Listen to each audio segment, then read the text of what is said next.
Old lady, my time is now, your time is long gone. Oh, honey, true style never goes out of fashion. Oh, Odette, your time was over decades ago. True style never fades, my dear.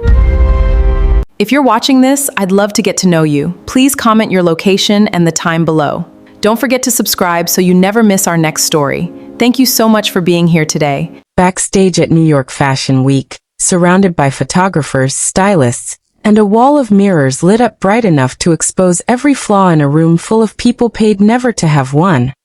A 24-year-old model named Kayla Simmons looked an elderly black woman up and down, laughed, and said loud enough for half the room to hear, "Ma'am, I think you're lost. This is a fashion show." The room went quiet in the particular way rooms go quiet right before something unforgettable happens. The woman standing in front of her, 68 years old, wearing a modest navy dress that had absolutely nothing to prove to anyone in that room, simply smiled. Her name was Odette Bellamy, and she had been quietly funding every single dollar of Kayla Simmons's modeling career for the past 2 years. Her agency contract, her portfolio shoots, the very runway show Kayla was about to walk in. She had come backstage that night for the first time in 2 years, specifically to finally meet the young woman she'd been investing in from a distance. What happened in the next 60 seconds would determine whether that investment continued at all. Before we get into exactly what happened next, if this is your first time here, go ahead and hit subscribe, because these stories only get more powerful from here. And you don't want to miss what Odette Bellamy does next. Drop a like on this video, share it with somebody who needs a reminder that appearances lie, and comment below with the time and the city you're watching this from.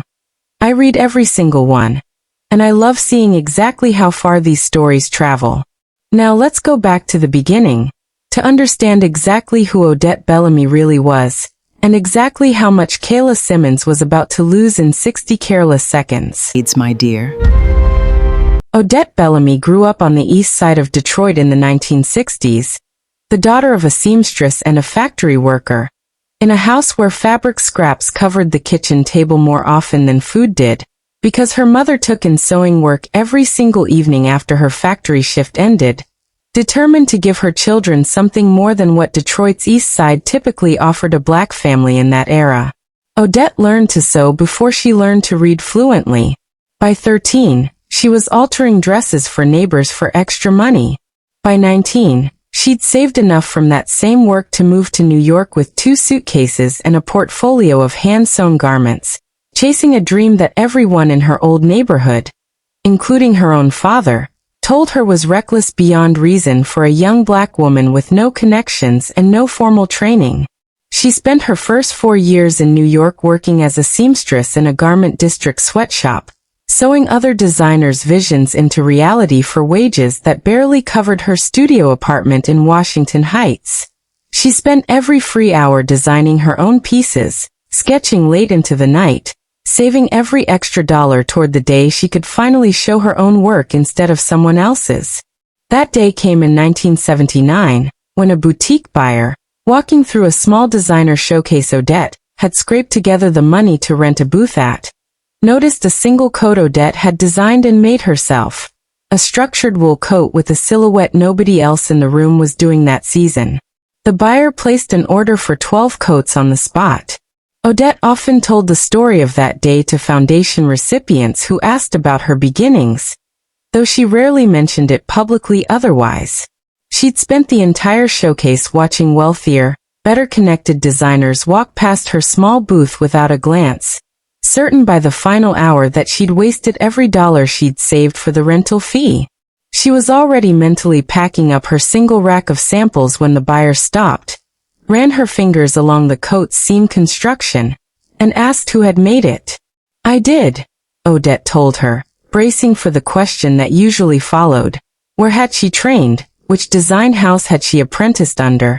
Credentials Odette simply didn't have. The buyer didn't ask any of that. She just asked how quickly Odette could produce 12 more. By 1995, Bellamy Textiles was a $50 million company.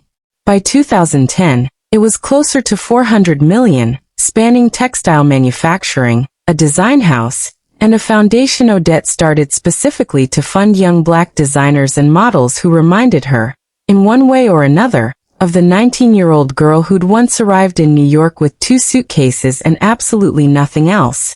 She rarely appeared at industry events by the time this story begins.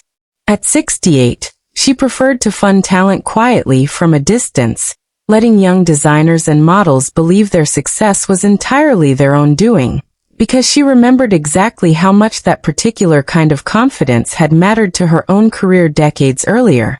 2 years before this story begins, Odette's foundation received an application from a 22-year-old model named Kayla Simmons, a young woman from a working-class family in Cleveland, Ohio, with genuine talent, a striking runway presence, and absolutely no financial means to pursue the kind of high-end modeling career her talent actually deserved.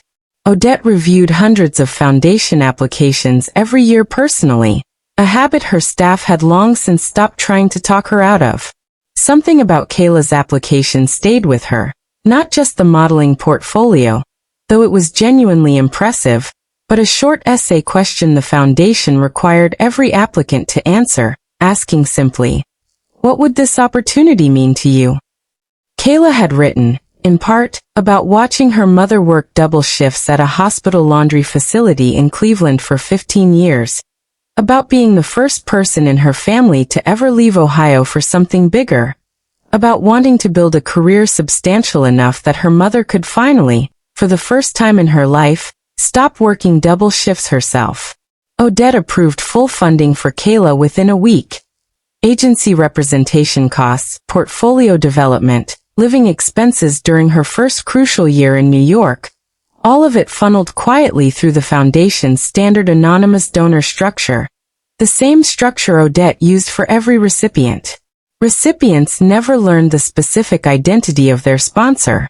They only ever received a formal letter on foundation letterhead, informing them of their selection, along with a single handwritten note Odette insisted on adding personally to every recipient's file. Asterisk, build something you're proud of. That's the only repayment I'll ever ask for. Asterisk. Kayla Simmons had no idea, over the following 2 years, that the elegant, silver-haired woman she occasionally glimpsed at industry events from a distance, always dressed modestly, always seeming slightly out of place among the loud designer labels and camera flashes, was the exact same woman whose quiet funding had built the foundation of her entire career. Kayla's career, over those 2 years, developed exactly the way Odette had hoped it would when she first read that application essay. A strong agency signed her within 3 months of arriving in New York. Her first real runway booking came 6 months after that, a mid-tier designer's show during New York Fashion Week, nothing glamorous but a real start. By her second year, she'd walked for 2 recognizable names and landed a national print campaign that made her, for the first time in her life, actually able to send money home to her mother in Cleveland instead of the other way around. But something else happened during those 2 years alongside Kayla's professional growth, something Odette's foundation staff noted quietly in their periodic recipient check-ins, without ever fully raising it as a concern, because talent, ultimately, wasn't something the foundation felt entitled to police. Kayla changed. The humble, grateful young woman from that original application essay slowly gave way to someone increasingly comfortable with her own rising status, dismissive toward assistants, sharp with stylists who didn't move fast enough for her preferences, visibly impatient with anyone in a room who didn't immediately register as industry important. Her agency received 2 informal complaints over 18 months about her treatment of junior staff on set, neither serious enough to jeopardize her contract, both noted quietly in her file regardless. Her mother back in Cleveland noticed too, during increasingly rare phone calls that grew shorter and less frequent as Kayla's career accelerated. "You sound different, baby," her mother told her once gently, during a call Kayla ended after only 6 minutes, citing an early call time the next morning. "I just want to make sure you remember who you were before all this." Kayla brushed the comment off at the time. She had a show to prepare for. She didn't have time, she told herself, for a conversation that felt more like criticism than support. There was a specific incident, 4 months before the Fashion Week show at the center of this story, that Kayla's agency noted in her file without ever fully confronting her about it. A production assistant on a print campaign shoot.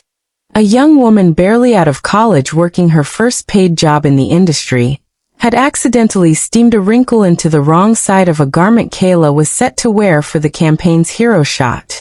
Kayla's reaction, according to 2 separate accounts later given to the agency, involved raising her voice loud enough that half the studio heard her call the assistant completely incompetent in front of the entire crew, reducing the young woman to tears in a supply closet 20 minutes later. The photographer on that shoot, a longtime industry veteran named Marcus Delahaye, who'd worked with dozens of rising models over 3 decades, mentioned the incident to Kayla's agent afterward, not as a formal complaint, but as a quiet observation. "She's got real talent," he said. "I've just watched enough models come up through this business to know which ones keep that talent past year 5, and which ones burn out their own support system before they ever get the chance to find out." Kayla never heard about that conversation. She moved on to her next booking within days, the incident already fading from her own memory, exactly the way successful people sometimes let inconvenient truths about themselves fade, simply because nothing in their daily life forces them to sit with those truths for very long. The runway show this story centers on was, for Kayla, the single biggest booking of her career to date, a major designer's Fashion Week presentation, front-of-house press coverage, the kind of show that could genuinely elevate her from promising newcomer to established name if she walked it well. Odette Bellamy had uncharacteristically decided to attend in person, not because of any connection to this particular designer, but because her foundation's 2-year check-in on Kayla's file had crossed her desk that same week, flagging both the career milestones and, quietly, the pattern of complaints about her treatment of junior staff. Odette wanted, for the first time in the 2 years she'd funded Kayla's career, to see for herself exactly who this young woman had become. She arrived backstage before the show, dressed exactly as she always dressed for events she rarely attended. A modest, well-tailored navy dress, minimal jewelry, no entourage, nothing about her outward presentation announcing the $400 million company or the philanthropic foundation behind her. She'd learned decades earlier that dressing modestly let her observe rooms far more honestly than dressing to impress ever could. She was standing quietly near a rack of garments, watching the organized chaos of a backstage fashion show unfold around her, when Kayla Simmons, moving quickly between hair and makeup stations, nearly collided with her. Kayla looked Odette up and down, the plain navy dress, the modest flats, a woman who, to Kayla's eye in that rushed, adrenaline-charged moment, simply did not belong in a room full of 6-inch heels and $800 blowouts. "Ma'am, I think you're lost," Kayla said, loud enough for several nearby photographers and assistants to hear, an edge of amused condescension in her voice she didn't bother to hide. "This is a fashion show." A photographer nearby laughed. Someone's assistant smirked. Odette Bellamy simply looked at the young woman in front of her. A young woman whose entire career, down to the shoes on her feet in that exact moment, had been quietly funded by the person she was currently mocking, and said nothing at all. She smiled instead. A small, knowing smile that Kayla, in her hurry, didn't have the presence of mind to fully register as anything other than an old woman being polite about her own confusion. What Kayla failed to notice, in that rushed backstage moment, was the show's producer approaching Odette moments later with visible deference, greeting her by name, asking if she needed anything before the show began. What she failed to notice was the designer herself crossing the room specifically to personally thank Ms. Bellamy for attending, given how rarely she made public appearances. What Kayla failed to notice, because she was already 3 stations away by then, checking her own reflection in a mirror, adjusting a garment for her opening walk, was that the entire backstage staff seemed to understand exactly who this modestly dressed older woman was. Everyone, it seemed, except the model whose entire career depended on her. Odette watched the show from a seat near the front, close enough to see every model clearly, including Kayla, who walked the runway that night with genuine skill and presence. Exactly the talent Odette had recognized in that original application 2 years earlier. It was, Odette reflected, watching her walk, precisely the reason she'd chosen to fund her in the first place. The talent had never been the question. After the show, Odette asked the designer, quietly, for a private word with Kayla Simmons before she left the venue. Kayla arrived at that meeting still in her post-show glow, expecting perhaps a compliment from an older industry figure she vaguely recognized as important, based on how the staff had treated her, though she still hadn't connected the specific dots. "You walked beautifully tonight," Odette said, settling into a chair backstage, her voice calm, entirely without malice. "I've watched your career for 2 years now, Kayla. I've watched you grow into exactly the kind of talent I hoped you'd become when I first read your application." Kayla's expression shifted slowly from polite confusion into something closer to dawning alarm. "I'm sorry, I don't think we've met." "What application?" "My foundation funded your entire career, Kayla. Your agency contract. Your portfolio. Your living expenses during your first year in New York, back when you were sending every spare dollar you had to your mother instead of keeping it for yourself, which I remember specifically, because it's exactly the kind of detail that made me choose you over 300 other applicants that year." The color drained slowly from Kayla's face as 2 years of separate memories collided into a single, mortifying realization: the modest navy dress. The backstage collision an hour earlier. The words she'd said, loud enough for a room full of people to hear, to the exact woman who had built her entire career from nothing, quietly, without ever once asking for recognition. "Oh my God," Kayla whispered. "The woman backstage. That was me," Odette said simply. "Yes." Kayla sat in stunned silence for a long moment. The adrenaline of a successful show replaced entirely by a very different kind of adrenaline. The specific, sinking horror of understanding exactly what she'd done, and to whom she'd done it. "Ms. Bellamy, I am so sorry. I had no idea. I would never have." "I know you wouldn't have said it if you'd known who I was," Odette said, cutting her off gently but firmly. "That's precisely the problem, Kayla. It shouldn't matter who I was." You looked at a 68-year-old black woman in a modest dress, standing quietly in a room, and decided, within about 2 seconds, that she didn't belong there. That she was beneath your notice enough to mock in front of an audience. The fact that I happen to be your sponsor doesn't make that moment worse. It just happens to be the reason you're finding out about it. Kayla had no response to that. She sat with it visibly, the way Odette had learned over decades of building a company and a foundation, that genuine growth often requires exactly this kind of uncomfortable silence rather than an immediate, defensive response. "I read an essay from you 2 years ago," Odette continued, "about your mother's double shifts at a hospital laundry facility, about wanting to build something substantial enough that she could finally rest. I chose you out of hundreds of applicants that year, specifically because of the humility in that essay, because you understood, at 22 years old, exactly what it costs some people simply to be given a chance.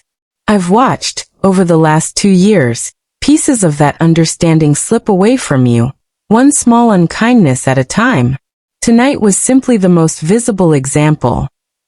"I don't know what happened to me," Kayla said quietly, and for the first time since the conversation began, her voice cracked with something that sounded like genuine grief rather than mere embarrassment. "I used to know exactly who I was before all this.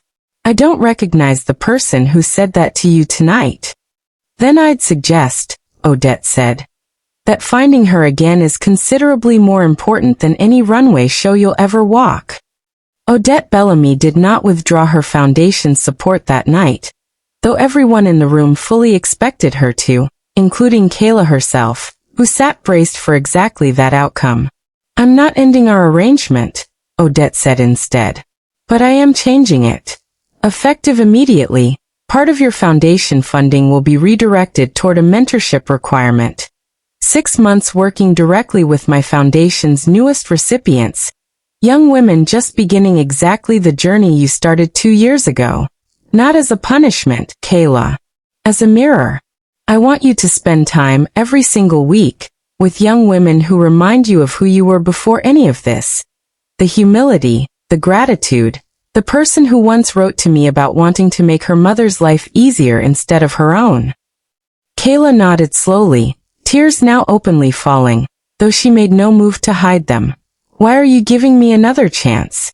After tonight, I would have understood if you never wanted to see me again.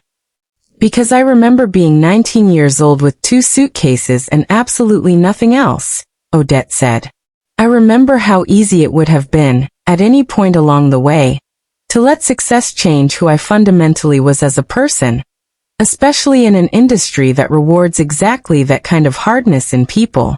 I didn't fund your career expecting perfection, Kayla. I funded it hoping you'd become someone your mother would still recognize and be proud of at the end of it. Tonight is simply your reminder that the work of becoming that person isn't finished just because your career is succeeding. Kayla Simmons completed her 6-month mentorship requirement with Odette's foundation, working directly with 4 new recipients.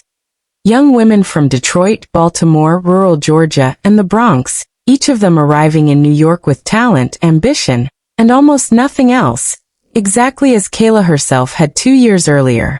She found the work harder than any runway show she'd ever walked, and more meaningful than any campaign she'd ever booked. She spent hours helping one young woman, a 19-year-old from Detroit named Simone, prepare for her first professional portfolio shoot, staying late after her own bookings specifically to walk Simone through details Kayla wished someone had walked her through during her own overwhelming first year. You remind me of myself, Kayla told Simone during one of their sessions, before I let this industry convince me that kindness and success couldn't exist in the same person at the same time. I was wrong about that. I hope you never learned that lesson the way I had to. There was a moment, about 2 months into the mentorship, when Kayla found herself in almost the exact position Marcus Delahaye's assistant had once occupied months earlier, watching a young production assistant, working her first paid shoot, fumble nervously with a garment steamer, clearly terrified of making a mistake in front of people she considered important. Kayla recognized the fear in the girl's face immediately, because she recognized, with a small jolt, the specific look of someone bracing for the kind of reaction Kayla herself had once given so easily. Instead, Kayla walked over, took the steamer gently from the girl's shaking hands, and said, "Let me show you a trick that took me 2 years to learn. Nobody ever showed it to me either. I just eventually figured it out the hard way, so I might as well save you the trouble." The relief on the young woman's face stayed with Kayla for days afterward, more than any compliment she'd received on a runway in months. Kayla also called her mother in Cleveland more often during those 6 months than she had in the previous 2 years combined. Real calls, unhurried, the kind where she actually listened rather than watching the clock for her next call time. She told her mother, during one particularly long call, about Simone, about the young production assistant and the garment steamer, about Odette's note in her file the night everything had fallen apart backstage. "I think I forgot for a while that being given something doesn't mean you're better than the people who haven't been given it yet," Kayla said. "I think I forgot that the whole point of somebody helping you is that you're supposed to turn around and help the next person too." "That's exactly right, baby," her mother said, and Kayla could hear, even over the phone, the particular quality of pride in her mother's voice that had been quietly, worriedly absent for longer than Kayla had wanted to admit to herself. "You sound like yourself again, baby," her mother told her, during one of those calls, and Kayla, hearing it, finally understood exactly what her mother had been gently trying to tell her all those months earlier, back when Kayla had been too rushed, too important, too far from herself to actually hear it. Odette Bellamy attended one more show that following Fashion Week season, a rarity, given how infrequently she appeared at industry events at all, let alone twice within the same year. She watched Kayla Simmons walk that runway with the same undeniable talent she'd recognized 2 years earlier in a stack of hundreds of applications. But she noticed something else too, backstage afterward, watching from a distance as Kayla knelt down to properly thank a young assistant who'd helped with a last-minute wardrobe adjustment. A small, unremarkable gesture that would have meant nothing to anyone who hadn't watched closely. Exactly who Kayla Simmons had nearly let herself become 1 year earlier. Odette didn't approach her that night. She didn't need to. She simply watched from a respectful distance. Exactly the kind of quiet confirmation she'd spent her entire career learning to recognize. Not the confirmation of talent, which had never been in question, but the harder, rarer confirmation of genuine character, rebuilt with real effort, after being tested in the most humiliating way possible. Before she left the venue that evening, Odette added a single new note to Kayla's foundation file, in her own handwriting, the same way she had for every recipient for over 30 years. Asterisk, some lessons cost us more than we ever expect to pay. The ones worth learning always do. Asterisk. Thanks for tuning in and watching to the end. Drop your comments below.